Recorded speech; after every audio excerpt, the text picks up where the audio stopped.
Hello everyone, this is प्रीति। अभी तक हम रेजिस्टेंस और रेजिस्टिविटी के बारे में पढ़ चुके हैं। ओके, दोनों में डिफरेंस क्या था? दोनों ही हमें बताते थे कि अगर किसी मटेरियल से करंट या फिर चार्ज पास हो रहा है, ओके, तो उसको कितना ऑपोजिशन फेस करना पड़ेगा। बात करें अगर रेजिस्टिविटी की, तो ये डिपेंड करता है मटेरियल पर। ओके, और इसमें मटेरियल भी आपको चाहिए होगा और साथ में आपको मेंशन करना होगा उसका शेप एंड साइज। अब अगर हम बात करें टेम्परेचर की, अभी तक तो हमने मेंशन नहीं किया है। ओके, अभी तक हमने सिर्फ मटेरियल और मटेरियल के साथ शेप एंड साइज की बात की है, लेकिन जब बात आती है टेम्परेचर की, तो रेजिस्टिविटी हो या फिर रेजिस्टेंस, दोनों ही टेम्परेचर पर डिपेंड करते हैं। ओके, कैसे डिपेंड करेंगे? अगर हम मटेरियल को चेंज कर रहे हैं, सपोज हम कंडक्टर की बात कर रहे हैं, तो कंडक्टर में भी हम अगर मेटल की बात करेंगे तो वहां पर अलग डिपेंडेंस होगी।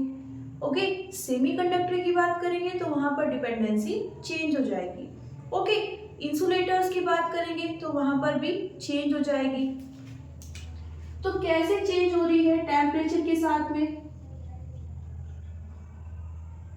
ओके, प्लस मैथमेटिकली इसको कैसे हम रिप्रेजेंट कर सकते हैं? ओके, तो ये आज हम पढ़ने वाले हैं। ओके, इसके बाद देखने वाले हैं हमारे पास जो रेजिस्टेंस होती है, दो या दो से ज्यादा हम रजिस्टर ऐड कर दें सीरीज में या पैरेलल में, तो जो हमारे पास कॉम्बिनेशन आएगा उसका हम इक्विवेलेंट रेजिस्टेंस कैसे फाइंड कर सकते हैं। ओके, प्लस में क्या पढ़ने वाले हैं? पावर एंड एनर्जी के बारे में। ओके, तो चलिए स्टार्ट करते हैं अपने फर्स्ट टॉपिक से।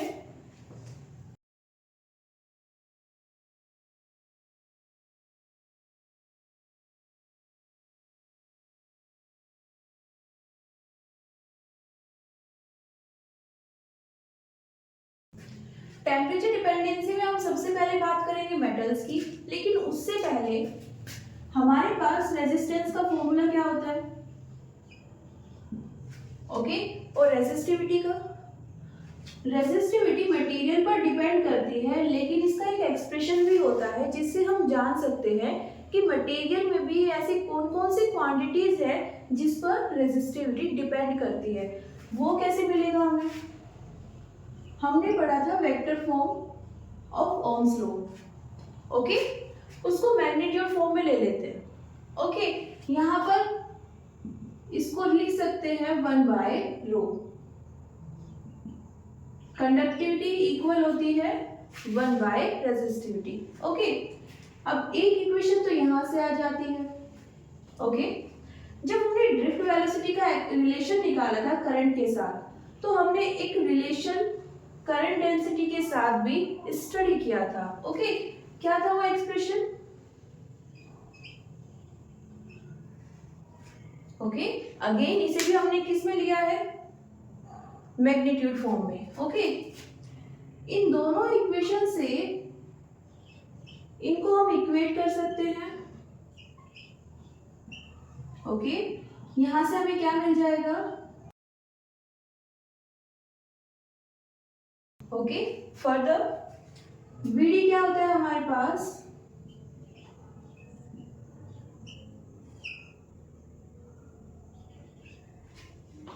ओके, ये वेक्टर फॉर्म होती है। अगेन इसको भी किस में लेंगे? मैग्नीट्यूड फॉर्म में। मैग्नीट्यूड में नेगेटिव साइन भी कैसा हो जाएगा? पॉजिटिव। ओके, बिकॉज मैग्नीट्यूड हमेशा कैसा रहता है? पॉजिटिव। यहाँ पर वीडी की वैल्यू को पुट करेंगे तो कितना आ जाएगा?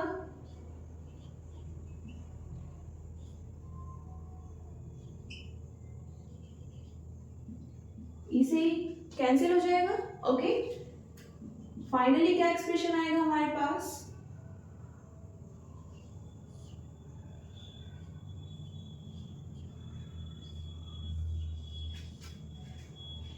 एक्सप्रेशन आ जाता है। तो अगर हम बात करें रेजिस्टिविटी की, तो यहां से हम इसकी डिपेंडेंसी को जान सकते हैं। ओके, यहां पर ये डिपेंड करता है एन पर और टाउ।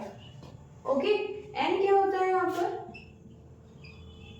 नंबर डेंसिटी किसकी?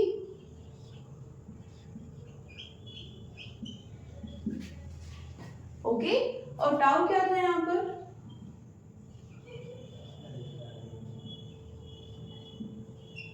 रिलैक्सेशन टाइम, वो भी कैसा था? Average value. जितने भी हमारे पास इलेक्ट्रॉन्स हैं उन सबका एवरेज जब हम फाइंड करते हैं तो वहां से जो रिलैक्सेशन टाइम आएगा उसको हम किससे रिप्रेजेंट कर रहे थे? टाउ से। ओके, तो ये यहाँ पर प्लस ई क्या हो जाता है यहाँ पर? 1.6 into 10 to the power minus 19 coulomb. ये एक नंबर है, इसको कांस्टेंट की तरह मेजर किया जा सकता है। ओके, प्लस एम क्या था यहाँ पर? Mass of 1 electron. ओके, ये भी फिक्स होता है। ओके, कितना आता है? 9.1 into 10 to the power minus 31 kg। तो ये वैल्यू तो फिक्स हो गई, ये भी फिक्स हो गई। चेंज कौन हो सकता है? नंबर डेंसिटी और रिलैक्सेशन टाइम। अब देखो ये भी फिक्स ही होते हैं अगर हमारे पास जो ये टेम्परेचर वाली सिचुएशन है ये सेम रहती है। ओके, अगर हम टेम्परेचर को चेंज नहीं कर रहे हैं तो कोई अदर वे हमारे पास नहीं होता है कि हम नंबर डेंसिटी को इंक्रीज कर पाए। ओके, प्लस में रिलैक्सेशन टाइम को हम इंक्रीज या फिर डिक्रीज कर पाए। ये कब पॉसिबल है? जब हम टेम्परेचर फैक्टर की बात करते हैं। ओके, तो अभी देखने वाले हैं यहां से।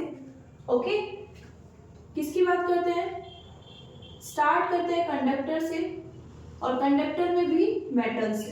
ओके, प्योर मेटल भी आप इनको अज्यूम कर सकते हो। प्योर मेटल्स क्यों बोल रही हूँ? बिकॉज हम अभी यहाँ पर एलॉय के बारे में भी पढ़ेंगे। ओके, एलॉय में क्या होता है? मिक्सचर ऑफ कॉम्बिनेशन बोल सकते हैं।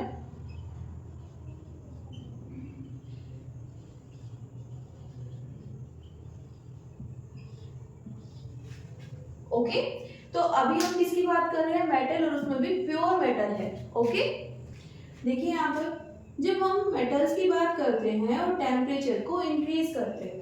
ओके, टेम्परेचर इंक्रीज करने से क्या होगा?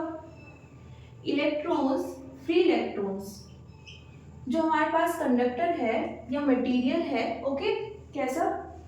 मेटल से बना हुआ, उसमें फ्री इलेक्ट्रॉन्स होंगे, वो मूव कर रहे होंगे, है ना? ये तो इनकी नेचर होती है। टेम्परेचर हम इंक्रीज करेंगे तो डायरेक्टली हम इनको क्या प्रोवाइड करा रहे हैं? एनर्जी। ओके, टेम्परेचर इंक्रीज होगा, हमने पढ़ा था थर्मल एनर्जी के बारे में। वहां से क्या आती है? हमारे पास थर्मल स्पीड आती है। ओके, तो अगर टेम्परेचर इंक्रीज होता है तो क्या इंक्रीज हो जाएगी? एनर्जी। ओके, अब एनर्जी इंक्रीज हो गई है, प्लस में क्या इंक्रीज होगी? स्पीड भी इंक्रीज हो जाएगी। ओके, स्पीड इंक्रीज हो गई, इससे क्या होगा? जो कोलिजन्स पहले कुछ टाइम टी में हो रहे थे वो अब टी टाइम से पहले हो जाएंगे। ओके, सपोज यहाँ पर एक इलेक्ट्रॉन था, एक इलेक्ट्रॉन यहाँ पर था, ये इससे जाके कोलाइड कर रहा था और ये हो रही थी प्रोसेस टी टाइम में। इसको मान लेते हैं 5 सेकेंड में। ओके, अब क्योंकि ये दोनों इलेक्ट्रॉन्स फास्टली मूव कर रहे हैं, किसके कारण? एनर्जी के कारण। ओके, ये इसके साइड मूव कर रहा है और ये इसके साइड मूव कर रहा है। ओके, तो अब भी क्या ये 5 सेकेंड लगेगा टाइम? नहीं, हो सकता है कि ये सिर्फ 1 सेकेंड लगे। ओके, दोनों एक दूसरे की साइड मोशन कर रहे हैं, तभी पॉसिबल है कि एक दूसरे से कोलाइड करें। ओके, अब स्पीड इनकी तेज हो गई है बिकॉज ऑफ एनर्जी, तो क्या होगा? ये जो टाइम है ये कम हो जाएगा। और ये सिर्फ एक या दो इलेक्ट्रॉन्स की बात नहीं है, हमारे पास जितने भी फ्री इलेक्ट्रॉन्स है ये सबके साथ होगा। ओके, मीन्स हम सीधा सीधा बोल सकते हैं कि जो हमारा एवरेज रिलैक्सेशन टाइम है वो डिक्रीज हो जाएगा। इंडिविजुअली हम देख रहे हैं तो टाइम डिक्रीज हो रहा है, हम सबका एवरेज लेंगे तो वो भी तो डिक्रीज ही होगा ना, तो ये रिलैक्सेशन टाइम डिक्रीज हो जाएगा, ये सिंबल है डिक्रीज होने का। ओके, तो अब यहाँ पर ये तो क्या हो गया, डिक्रीज हो गया। इसकी भी बात कर लेते हैं नंबर डेंसिटी की। ओके, नंबर डेंसिटी मेटल्स की बात करें तो ऑलरेडी यहाँ पर काफी ज्यादा होती है number of free electrons. Okay, temperature increase होगा, एनर्जी प्रोवाइड होगी, तो कुछ ऐसे इलेक्ट्रॉन्स भी होंगे जो ऑर्बिट में मूव कर रहे थे। ओके, लेकिन कुछ एनर्जी मिलने के कारण फ्री हो गए हैं, है ना, तो ये पॉसिबिलिटी होती है और ऐसा होगा भी, लेकिन ये काफी ज्यादा कम होगा। ओके, काफी ज्यादा कम क्यों होगा, बिकॉज देखो ये हम बात कर रहे हैं मेटल्स की, मेटल्स में ऑलरेडी काफी ज्यादा फ्री इलेक्ट्रॉन्स अवेलेबल होते हैं। ओके, अब टेम्परेचर इंक्रीज होगा तो कुछ इलेक्ट्रॉन्स फ्री तो होंगे, लेकिन जो एक्सपेरिमेंटली देखा गया है, ओके, उन जो नए वाले जो फ्री इलेक्ट्रॉन्स हैं जो इस एनर्जी के कारण फ्री हुए हैं, उनका नंबर नेग्लिजिबल होता है किसके कंपैरिजन में, जो हमारे पास पहले से अवेलेबल नंबर डेंसिटी है।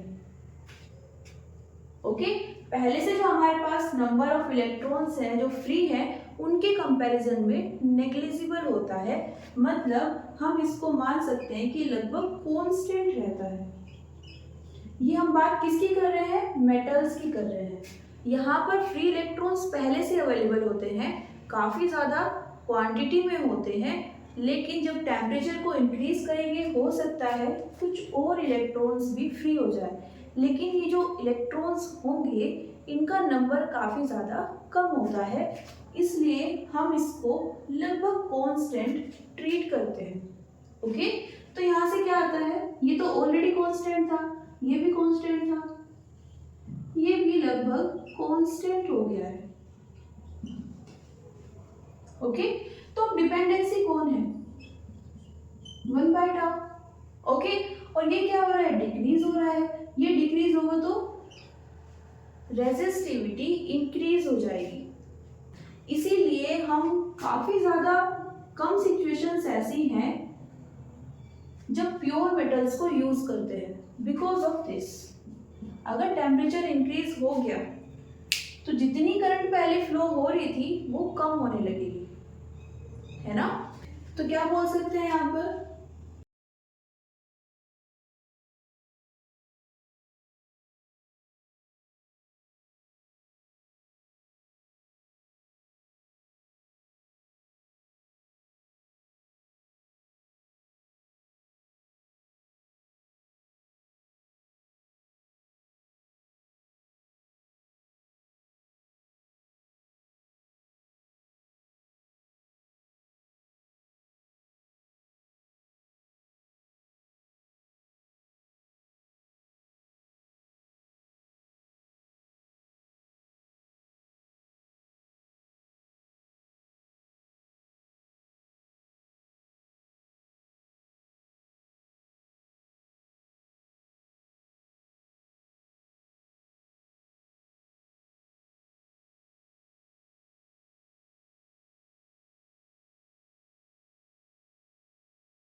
ओके, तो ये रिजल्ट किस में आता है हमारे पास, मेटल्स में। अगर हम बात करें एलॉय की, ओके,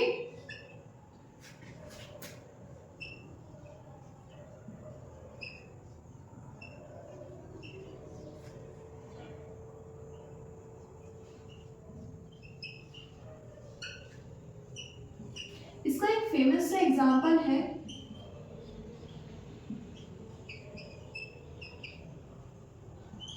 निक्रोम। ओके, इसमें कौन कौन सी मेटल्स होती है? निकेल आपको यहाँ पर मिल जाएगा, क्रोमियम आपको यहाँ पे मिल जाएगा और आयरन। ओके, अब यहाँ पर क्या होता है एलॉय में, ये जो डिपेंडेंसी होती है टेम्परेचर की और रेजिस्टिविटी की, ओके, ये काफी ज्यादा रिड्यूस हो जाती है। रिड्यूस होने का मतलब क्या है? अगर हम टेम्परेचर को चेंज करते हैं तो रेजिस्टिविटी में चाहे वो इंक्रीज हो रही है या फिर डिक्रीज हो रही है, डिक्रीजमेंट और इंक्रीजमेंट दोनों ही नेग्लिजिबल हो जाता है।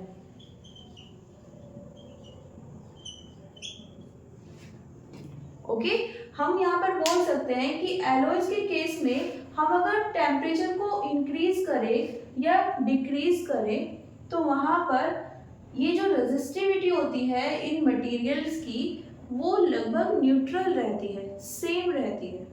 ओके, आइडियल अगेन कुछ नहीं होता है, थोड़ा बहुत वहां पर चेंज होगा और वो हम कुछ ग्राफ अभी ड्रॉ करेंगे उससे भी समझ सकते हैं। लेकिन अगर हम बात करें इनकी कंपैरिजन से, है ना, इनकी कंपैरिजन में देखें तो वो लगभग नेग्लिजिबल बोला जा सकता है। ओके, समझते हैं एक बार ग्राफ से। ये ग्राफ है हमारे पास मेटल्स के लिए। ओके, यहाँ पर जब टेम्परेचर को इंक्रीज करते हैं, ओके, ऐसा नहीं कि बहुत ज्यादा इंक्रीज करेंगे तभी आपको अफेक्ट देखने को मिलेगा, नहीं, कम टेम्परेचर पर भी आपको दिख जाएगा कि ये इंक्रीज हो रही है। ओके, अभी इंक्रीज भी कैसे हो रही है? नॉन लीनियरली, है ना। और इसकी बात करें तो देखो इंक्रीज तो ये भी हो रही है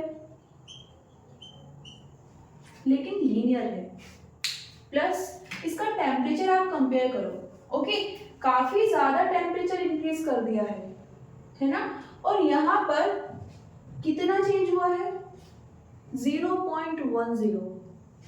ओके, तो रेजिस्टिविटी चेंज होगी, जैसे मैंने पहले भी मेंशन किया था कि आइडियल कुछ नहीं होता है, थोड़ा चेंज वहां पर होगा लेकिन इसकी कंपैरिजन में काफी कम होता है। ओके, तो यहाँ पर बोल सकते हैं कि ये जो डिपेंडेंसी है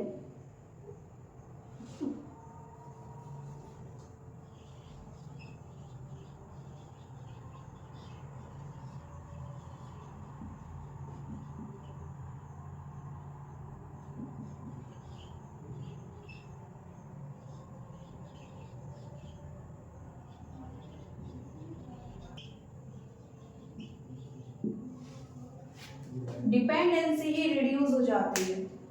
ओके, तो यहां से हमारे पास क्या क्या आ गया है? मेटल्स हमने देख लिया है, एलॉय देख लिया है, अभी क्या देखने वाले हैं? सेमीकंडक्टर। ओके, प्लस सेमीकंडक्टर को जब हम पढ़ेंगे तो कुछ वैसा ही बिहेवियर हमारे पास आता है इंसुलेटर्स का भी। ओके, ये दोनों सेम बिहेवियर शो करते हैं। ओके, एग्जैक्टली नहीं होता है लेकिन लगभग सेम रहता है। नंबर 3 हमारे पास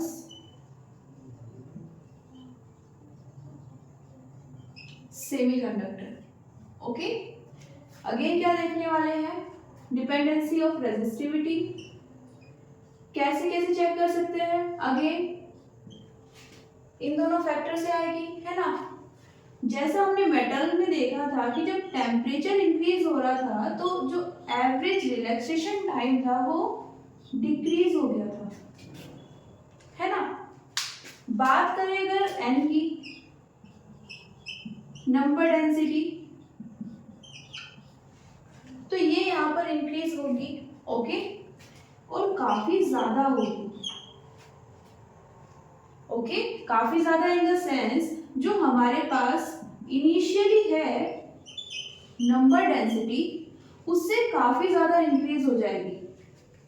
ओके, देखो जैसे इसका नाम भी है सेमीकंडक्टर, यहाँ पर जैसे हमें मेटल्स में फ्री इलेक्ट्रॉन्स मिल जाते हैं उतनी क्वांटिटी में हमें फ्री इलेक्ट्रॉन्स नहीं मिलते, है ना। तो पहले ही इनकी क्वांटिटी कंपैरिजन वाइज कम होती है।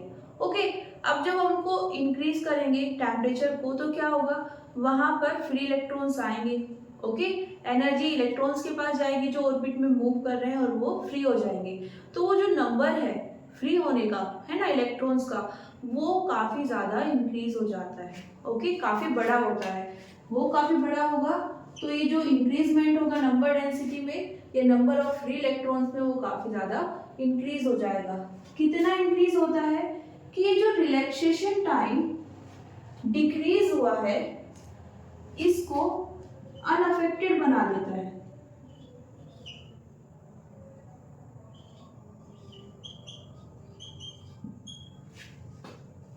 ओके, मीन्स जो हमारे पास मटेरियल है उसमें जो फ्री इलेक्ट्रॉन्स का रिलैक्सेशन टाइम है वो टेम्परेचर इंक्रीज होने के कारण क्या हुआ था, डिक्रीज हो गया था।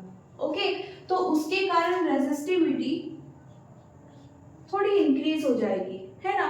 लेकिन अभी क्या हुआ, यहाँ पर नंबर डेंसिटी इंक्रीज हो जाती है और इतनी इंक्रीज हो जाती है जो हमारा ये प्रोडक्ट आएगा, ओके, इनिशियल कंडीशन के कंपैरिजन में काफी ज्यादा इंक्रीज हो जाएगा। ये इंक्रीज हो जाता है तो हमारे पास जो रेजिस्टिविटी आएगी वो डिक्रीज हो जाएगी। ओके, तो इसको क्या लिख सकते हैं,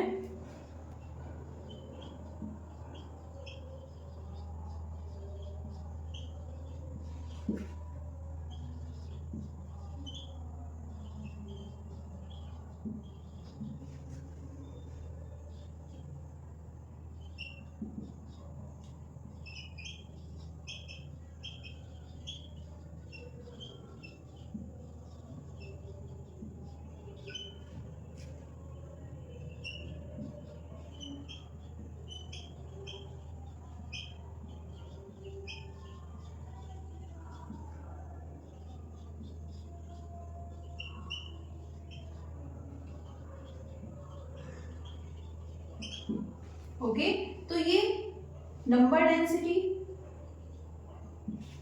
इंक्रीज हो रही है, टाउ डिक्रीज हो रहा है, लेकिन जब हम इन दोनों का प्रोडक्ट करते हैं तो ये इतनी ज्यादा इंक्रीज हो चुकी है या इतनी ज्यादा इंक्रीज हो जाएगी कि इसका जो प्रोडक्ट आएगा वो काफी ज्यादा इंक्रीज हो जाएगा, है ना। या फिर ऐसे बोल सकते हैं कि यहाँ पर इंक्रीजमेंट ऑफ जो नंबर डेंसिटी है वो डोमिनेट हो जाता है ना, डोमिनेट बिहेवियर शो करता है। ओके, उसका इफेक्ट ज्यादा रहता है, उसका इफेक्ट ज्यादा रहेगा तो वो क्या हो रहा है, इंक्रीज हो रहा है, तो जो हमारी डेंसिटी रेजिस्टिविटी है वो डिक्रीज हो जाएगी। ओके,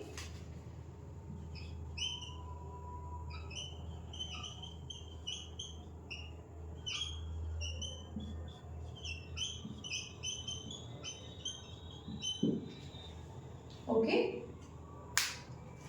यही एक रीजन है हम काफी ज्यादा सेमीकंडक्टर्स को यूज करते हैं अपनी जो इलेक्ट्रिकल, हमारी जो इलेक्ट्रिक इंस्ट्रूमेंट्स होते हैं या डिवाइसेस होती हैं उनको डिजाइन करने में। ओके, बिकॉज क्या होता है, जैसे अगर हमारा, क्योंकि ये काफी ज्यादा नॉर्मल सिचुएशन होती है कि सडनली टेम्परेचर इंक्रीज हो गया, है ना। अब अगर टेम्परेचर इंक्रीज हो रहा है तो रेजिस्टिविटी क्या होगी, डिक्रीज होगी, तो करंट कम नहीं होगी, बढ़ जाएगी। ओके, इसको भी हम क्या कर सकते हैं, ग्राफ की हेल्प से देख सकते हैं।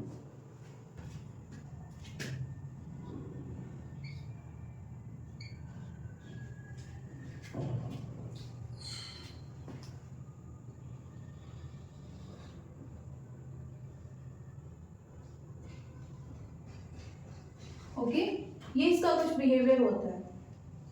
ओके, नेक्स्ट क्या है, हम इनको मैथमेटिकली भी देख सकते हैं।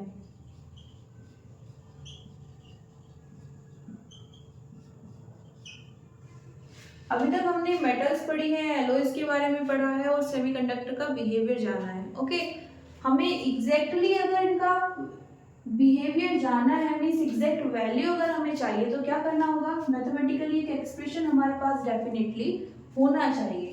ओके, तो ये एक्सप्रेशन हमें मिला है इस डिपेंडेंसी से। ओके, टेम्परेचर चेंज होगा तो क्या होगा, ये भी चेंज हो जाएगी।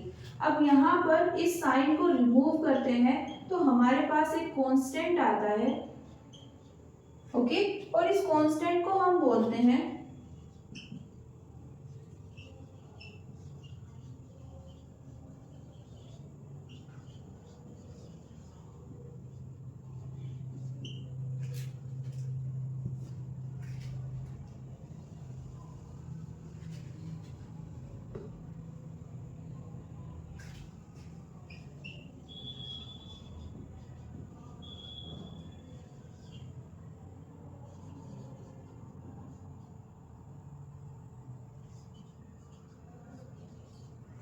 रेजिस्टिविटी।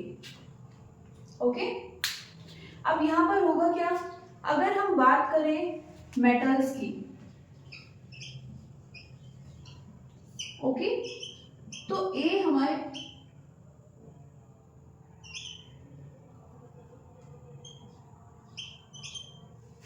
हमारे पास पॉजिटिव आता है। मींस अगर हम टेम्परेचर को चेंज करेंगे तो हमारे पास रेजिस्टिविटी भी चेंज होगी। ये तो हमें यहीं से पता चल रहा है। कैसे चेंज होगी, ये अगर इंक्रीज हो रहा है तो ये भी इंक्रीज हो जाएगा। ओके, बात करें अगर सेमीकंडक्टर्स की,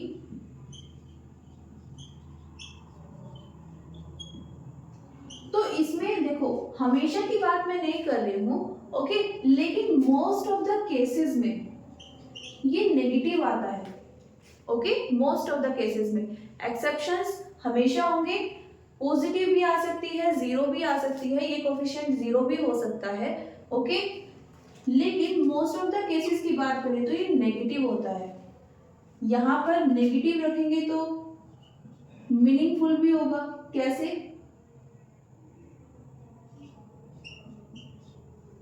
हम कुछ ये बोल रहे हैं, मींस अगर टेम्परेचर को हम चेंज कर रहे हैं, और चेंज भी कैसे कर रहे हैं, इंक्रीज कर रहे हैं, तो ये क्या होगा, डिक्रीज हो जाएगा। ओके, रेजिस्टिविटी में जो चेंज होगा वो डिक्रीज हो जाएगा। मींस फाइनल जो रेजिस्टिविटी आएगी हमारे पास वो कैसी होगी, कम होगी as compare to initial value. और यही तो हमने सेमीकंडक्टर में भी पढ़ा है, टेम्परेचर को इंक्रीज कर रहे हैं लेकिन रेजिस्टिविटी डिक्रीज हो रही है। ओके, मतलब नेगेटिव साइन की डिपेंडेंसी होनी चाहिए, किसके लिए, सेमीकंडक्टर के लिए, लेकिन हमेशा नहीं होगी। ओके, कुछ ऐसे केसेस हैं, कुछ ऐसे मटेरियल्स हैं जहां पर ये हमें जीरो भी मिल सकता है। ओके, और कुछ पॉजिटिव वैल्यूज भी मिल सकती हैं। इस पर आते हैं, फाइनली हमें जो ये मिलेगा ये कुछ इस फॉर्म का होगा।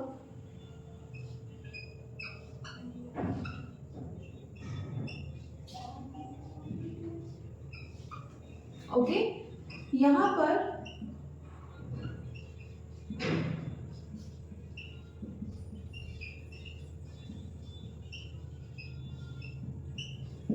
टी टेम्परेचर पर रेजिस्टिविटी हो जाएगी और रो नॉट क्या होगा,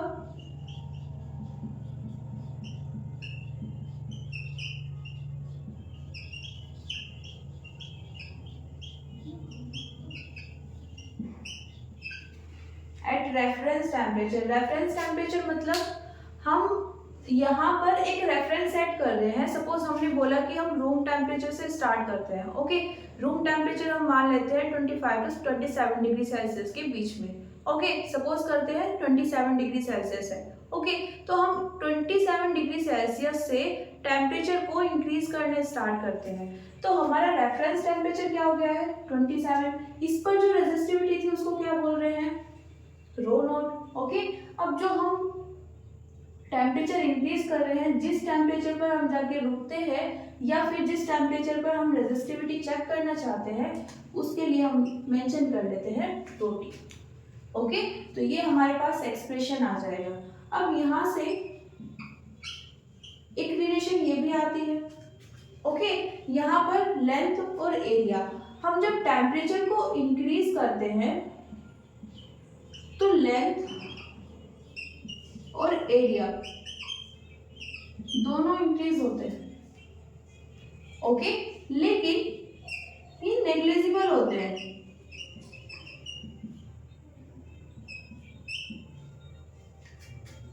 ओके, इनको नेग्लेक्ट किया जा सकता है, लगभग इक्वल माना जा सकता है। इसलिए हम जो रिजल्ट निकालते हैं वो ये होता है कि रेजिस्टेंस किसके डायरेक्टली प्रोपोर्शनल आता है, जब हम टेम्परेचर की बात करते हैं रेजिस्टिविटी के। ओके, और यहां से हमारे पास एक नया रिलेशन आ जाता है 1 plus T minus T note. Okay, ये दो एक्सप्रेशन हमारे पास है, काफी यूजफुल है। ओके, नोट कर लीजिए।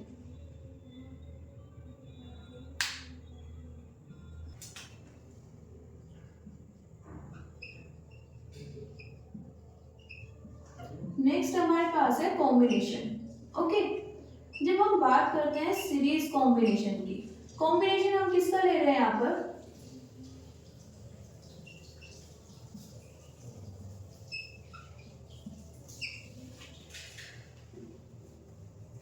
हम यहाँ पर रेजिस्टर्स को यूज कर रहे हैं। देखो, जब हमने रेजिस्टेंस को पढ़ा था तब वहां पर एक पॉइंट मेंशन किया था कि नॉर्मली हमारे पास कोई ना कोई डिवाइस होती है।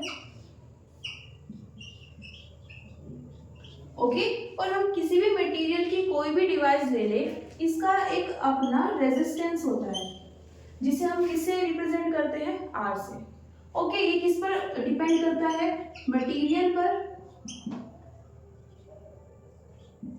Plus area plus length. Okay, basically shape and size पर और मटेरियल पर। ओके, लेकिन ये कैसा होता है, हम इसको नहीं लेके आ रहे हैं, है ना, ये मटेरियल के साथ में खुद आया है।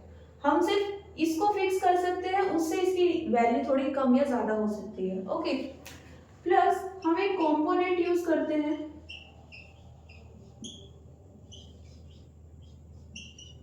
Electric component. ये सेकंड होता है, सेकंड इलेक्ट्रिक कंपोनेंट है हमारे पास।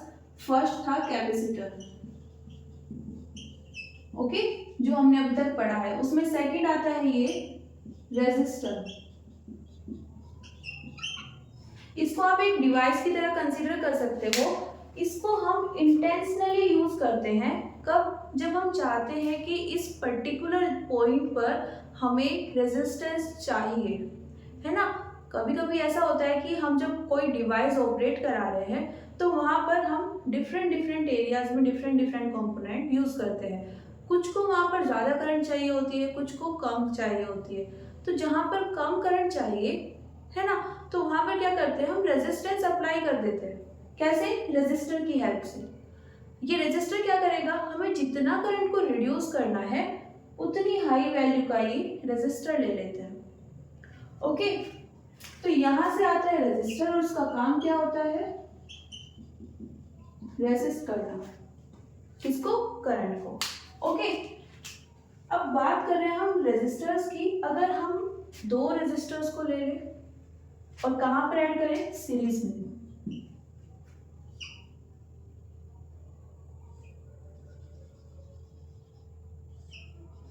ये रेजिस्टर के लिए सिंबल हो जाएंगे। ओके,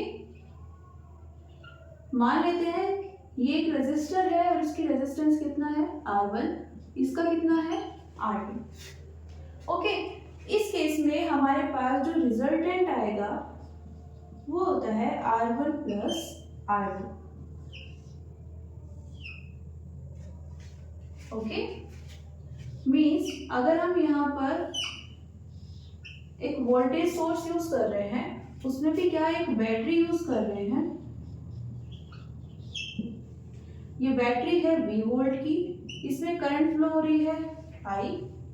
ओके, तो इन दोनों का जो रिजल्टेंट या इक्विवेलेंट रेजिस्टेंस होगा वो कितना आएगा,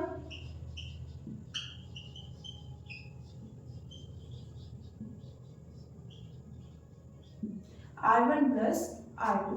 प्लस यहाँ पर एक पॉइंट और याद रखना है, क्या, जब दो रजिस्टर सीरीज में होते हैं तो दोनों से सेम करंट पास होती है। मींस करंट एंटर करेगी, यहाँ पर भी आई करंट होगी, यहाँ पर भी आई करंट, और यहाँ पर अगेन, ओके, मीन्स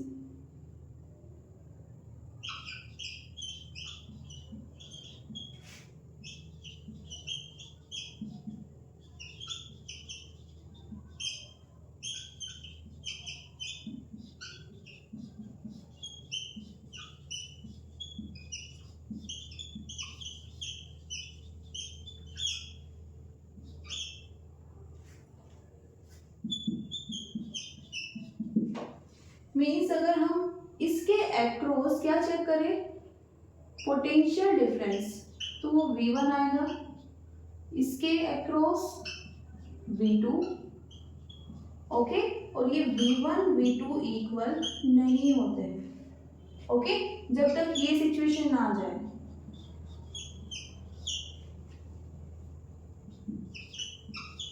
अगर R1 R2 ही इक्वल आ गए तब तो ये इक्वल आने ही है ना, ये तो एक स्पेशल कंडीशन होगी, लेकिन जनरली हम अगर बात करें तो ये स्टेट हमारे पास आती है, ओके।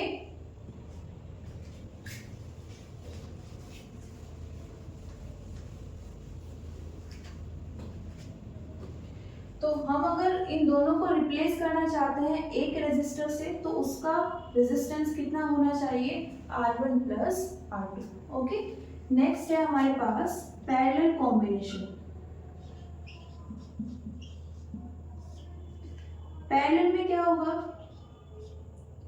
रिजल्टेंट रेजिस्टेंस आएगा यहां से,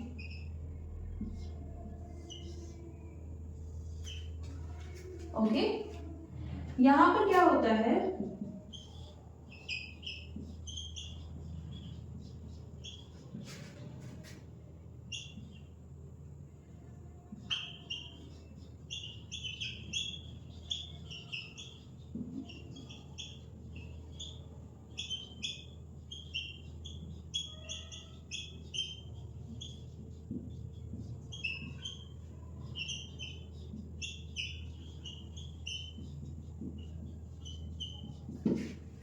again I1 not equals to I2 if R1 is not equals to R2, resistance again equal हो गए तो करंट भी इक्वल हो जाएगी।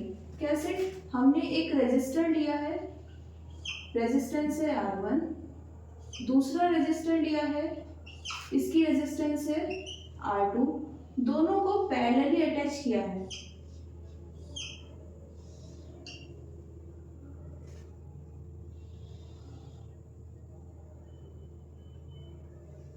ओके।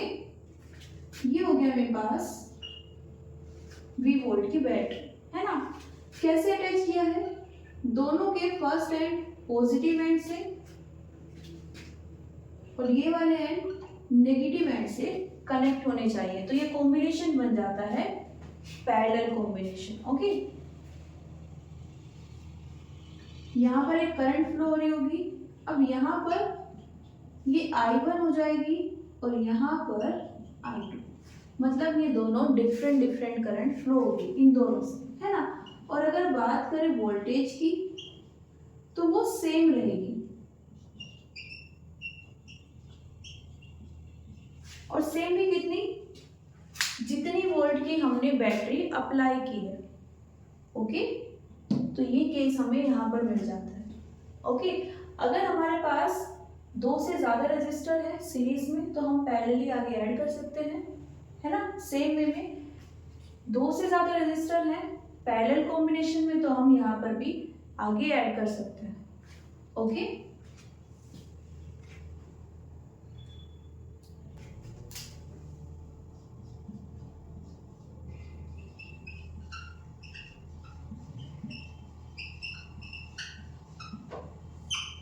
देखो अगेन क्या होता है, जब हमारे पास कोई कंडक्टर है, ओके, कंडक्टर में हमने क्या किया है, एक वोल्टेज सोर्स अप्लाई कर दिया, है ना। हमें पता है कि कंडक्टर में फ्री इलेक्ट्रॉन्स होंगे, वोल्टेज सोर्स के कारण क्या होगा, वो सभी इलेक्ट्रॉन्स एक फोर्स एक्सपीरियंस करते हैं, है ना। ये डायग्राम हम यहाँ पर यूजुअली बनाते हैं,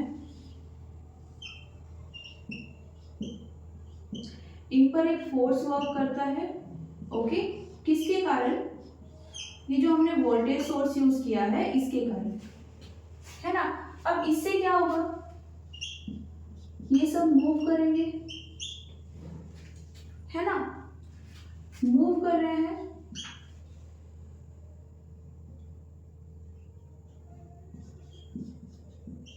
कोलिजन भी करेंगे। ओके, कोलिजन करेंगे तो क्या होगा, एनर्जी ट्रांसफर होती है।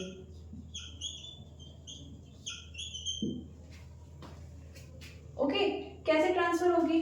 सपोज दो इलेक्ट्रॉन्स आपस में कोलाइड करते हैं, है ना, तो ये एक दूसरे को अपनी एनर्जी ट्रांसफर कर सकते हैं, लेकिन जरूरी तो नहीं कि ये कोलिजन इलेक्ट्रॉन्स के साथ ही होगा। हम मटेरियल की बात कर रहे हैं, उसमें क्रिस्टल होते हैं, और ज़्यादा डेप्थ में जाए तो लैटिस मिलेगी, और उस लैटिस में क्या होता है, आयंस, एटम्स फिक्स होते हैं। जो फ्री इलेक्ट्रॉन्स है वो मूव कर रहे हैं, वो किसी से भी कोलाइड कर सकते हैं, जो भी उसके रास्ते में आएगा, है ना। तो ऐसे में एक सिचुएशन आ सकती है जिसमें ये एनर्जी किसके पास ट्रांसफर हो जाती है, एटम्स के पास। और ये एटम्स कौन से एटम्स होते हैं, फिक्स है ना। फिक्स एटम्स को एनर्जी मिल गई, अब वो क्या करेंगे इस एनर्जी का, वो वाइब्रेट होने लगते हैं। जैसे जैसे एनर्जी इंक्रीज होती जाएगी, मीन्स उनको जो एनर्जी ट्रांसफर हो रही है, ऐसा तो नहीं कि सिर्फ एक ही इलेक्ट्रॉन और सिर्फ एक ही बार कोलाइड करेगा, सिर्फ एक ही बार एनर्जी ट्रांसफर होगी, एक से ज्यादा बार हो सकती है, एक से ज्यादा बार इलेक्ट्रॉन्स कोलाइड हो सकते हैं। ओके, तो हो सकता है ये एनर्जी कंटिन्यूअसली इंक्रीज हो रही है। ऐसे में जो वाइब्रेशंस है,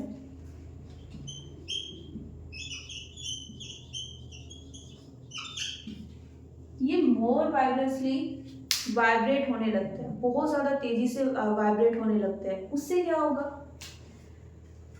जो हमारा एटम है या मटेरियल की अगर हम ओवरऑल बात करें, वो हीट अप हो जाएगा। ओके, और अगर हमने इस मटेरियल को एक करेक्ट वे में यूज नहीं किया है, तो ये जो हीट अप हुआ है ये एक लॉस की तरह काउंट होगा। ओके, तो ये एनर्जी तो हमेशा ट्रांसफर होगी, लेकिन जरूरी नहीं कि ये हमेशा लॉस ही हो। जैसे हम लाइट बल्ब यूज करते हैं, लाइट बल्ब में हमें ऐसा क्या करते हैं हम कि वहां पर हमें लाइट मिलने लगती है। ओके, वहां पर ये हीटअप वाली प्रोसेस होती है, और ये हीट रेडिएशन में कन्वर्ट हो जाती है। कौन सा रेडिएशन, विजिबल लाइट। ओके, तो वहां पर तो ये यूजफुल हो गया बिकॉज हमने इसको यूज कर लिया, लेकिन जरूरी तो नहीं कि सभी सिचुएशन में हम यूज कर पाए। कुछ सिचुएशन ऐसे भी होती है कि ये लॉस ही होता है। ओके, तो हम यहाँ पर क्या काउंट कर सकते हैं, एनर्जी डिसिपेशन। देखो यहाँ पर इसका मतलब सिर्फ ये नहीं है कि एनर्जी लॉस हो रही है। ओके, हो सकता है उससे हमने कोई यूजफुल काम कर लिया हो, है ना, और हो सकता है कि वो लॉस हुई है ना, हम कुछ काम नहीं ले पाए उससे। दोनों ही केसेस में हमारे पास एनर्जी क्या आ जाएगी। अगर यहाँ पर V वोल्ट की वोल्टेज सोर्स हमने यूज किया है और करंट I है, ओके,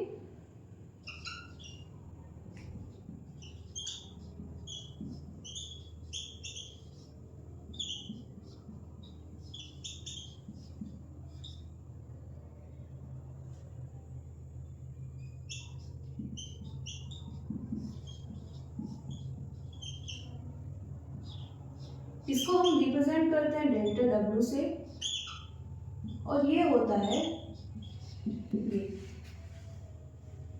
ओके, इसको हम बोलते हैं हीट डिसिपेशन,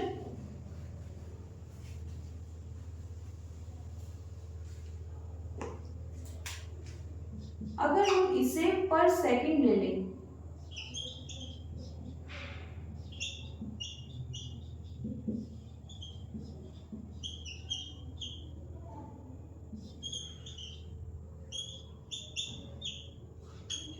ये हो जाता है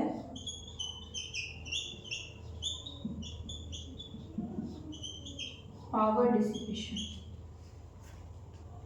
ओके, इसको हम क्या बोल सकते हैं?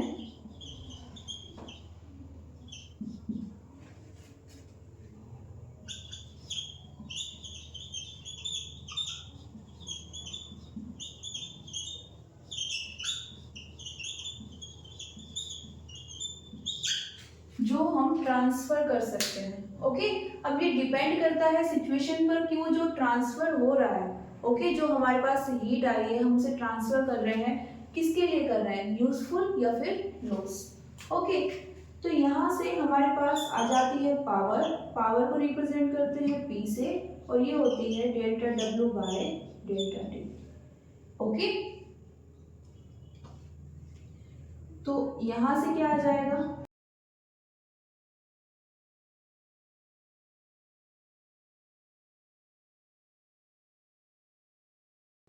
Okay. So thank you everyone, मिलते हैं नेक्स्ट वीडियो में। सी यू सून।